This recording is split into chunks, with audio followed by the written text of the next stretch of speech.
भूत पिशाचन कट नहीं आवे, महावीर जब नाम सुनावे. வணக்கம். இன்னைக்கு 24ஆம் சௌபாயில சொல்லி இருக்கிற கருத்துக்களை பத்தி விரிவா பாப்போம். ஹனுமனே, உங்க நாமத்தை கேட்டாலே பூதங்களோ பிசாசுகளோ நெருங்கவே நெருங்காதுன்னு ஹனுமனோட நாம ஜபத்தோட மகிமைய பத்தி துளசிதாசர் இந்த சௌபாய் மூலமா உணர்த்தி இருக்காரு. ஹனுமன் சாலிசாலேயே மிக பிரசித்தியமான சௌபாயா இது கருதப்படுது. ஏன்னா இந்த ஸ்லோகத்தை உச்சரிச்சாலே பதட்டமோ பயமோ இல்லாம இருக்கலாம்னு ஒரு நம்பிக்கை. சில பேரு பூத பிசாசுகளை விரட்டுறதுக்காக, இன்னும் சில பேரு இந்த ஸ்லோகத்தை அட்லீஸ்ட் அந்த இக்கட்டான சூழ்நிலைய பயமில்லாம கடக்கிற வலிமைக்காகவும் சொல்றாங்க.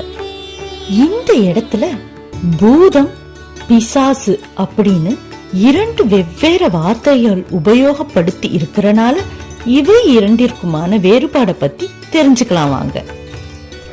நம்ம இந்து சம்பிரதாயத்துல வைத்தர்ணி அப்படின்ற ஆறு ஜீவராசிகள் வாழும் இந்த உலகத்தையும் இறந்தவர்கள் வாழற பித்ருக்களின் பூமியையும் பிரிச்சு இருக்கிறதா சொல்றாங்க. இங்க ஆத்மாக்கள் வாழ்வியல் சுழற்சினால பல ஜென்மங்கள் இந்த ஆற்ற கடந்து எடுக்கிறதாவும் இறந்த பின் பிரேதாத்மாவா மாறுறதாவும் குறிப்பிட்டிருக்காங்க. வைத்தரணி ஆற்ற இறந்த பிரேதாத்மாக்கள் கடக்கும் வரை அவர்களால ஆத்மாவோட சுழற்சியான மறுபிறப்பை எடுத்து தன்னுடைய கர்மங்களை நிறைவேற்ற முடியாது. அப்படிப்பட்ட பிரேதாத்மா இந்த பூமியில மாட்டி இருக்கிறத தான் பூதம் அப்படின்னு நம்ம சொல்றோம். பழிவாங்குற எண்ணத்தோடையோ நிறைவேறாத ஆசையோடையோ இல்ல துர்மரணம் அடைஞ்சவங்களோ இவங்கெல்லாம் பூத வடிவுல வைக்கர்ணி ஆற்ற கடக்காம பித்ருக்களின் பூமிக்கு செல்லாம நாம வாடுற இதே உலகத்துல இருக்கிறதா சொல்றாங்க. நாம செய்யற இறந்தவர்களுக்கான சடங்குகளே அவங்கள நல்லபடியா பித்ருபூமிக்கு அனுப்பி வச்சு அவங்க ஆத்ம சுழற்சிக்கு உதவுறதுக்காகத்தான்.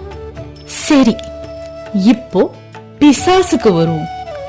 நம்ம எல்லாருக்கும் விக்ரமாதித்யன் கதை தெரியும்ல, அதுல வர வேதாளம் தான் பிசாசுன்னு சொல்றாங்க. இவங்களும் தேவ அசுர நாக யக்ஷ கருட கந்தர்வ அப்சர கிண்ணரோட தந்தையா விளங்குற கஷ்யப முனிவரோட குழந்தைகள் தான். இவங்க எப்பவுமே பகல் நேரங்களை விட இரவு நேரங்களை தான் விரும்புவாங்க. ஒற்றை மரமோ இல்லை சுடுகாட்லியோ தான் தொங்கிட்டு இருப்பாங்க. இவங்கெல்லாம் பைஷ்யச்சி அப்படின்ற மொழியில பேசிக்கிறதா சொல்றாங்க. இந்த மாதிரி மனிதர்கள் கண்ணுக்கு புலப்படாத அமானுஷங்கள் மீதான பயத்தை போக்குறவரா ஹனுமன் விளங்குறாரு. பூதம் பிசாசு அப்படின்ற கான்செப்ட் மேல நம்பிக்கை இல்லாதவங்களுக்கு கூட நம்ம இன்டர்னல் ஃபியர்ஸ கடக்க இந்த ஸ்லோகம் ஒரு வழித்துணையா இருக்கு. பல சைக்கலாஜிக்கல் ப்ராப்ளம்ஸ்க்கு இந்த இன்டர்னல் ஃபியர்ஸ் தான் மூல காரணம்னு, நம்ம கெட்ட கனவுகளே நம்ம பயத்தின் வெளிப்பாடுகள் தான்னு பல ஆராய்ச்சி தரவுகள் சொல்லுது. உங்களுக்கு தெரியுமா, பூதம் அப்படிங்கிற வேர்டுக்கு கடந்தவை அல்லது கடந்த காலம் அப்படின்னு இன்னொரு மீனிங் இருக்குன்னு. நாம கடந்து வந்த பாதையில் ஏற்பட்ட சங்கடத்தின் வெளிப்பாடா நமக்குள்ள புகுந்து இருக்கிற பயத்தை விளக்கவராவும் ஹனுமனை நாம பார்க்கலாம். சரி, இப்போ இந்த ஸ்லோகத்தோட ஆர்டர் வைஸ் மீனிங்க ஒரு தடவை பார்த்துடலாம். பூத பிசாச்ச, பூதங்களும் பிசாசுகளும் நிக்கட்ட நகினாவை, நம் இடம் நெருங்கவே நெருங்காது. மகாவீரரான ஹனுமனுடைய ஜபநாம சுனாவை, நாம ஜபத்தை கேட்டாலே அப்படின்னு ஹனுமனோட பேரே நம்ம பயத்தை போக்குற மிகப்பெரிய ஆயுதமா துளசிதாசர் இந்த சௌபாயில குறிப்பிட்டிருக்காரு. நன்றி.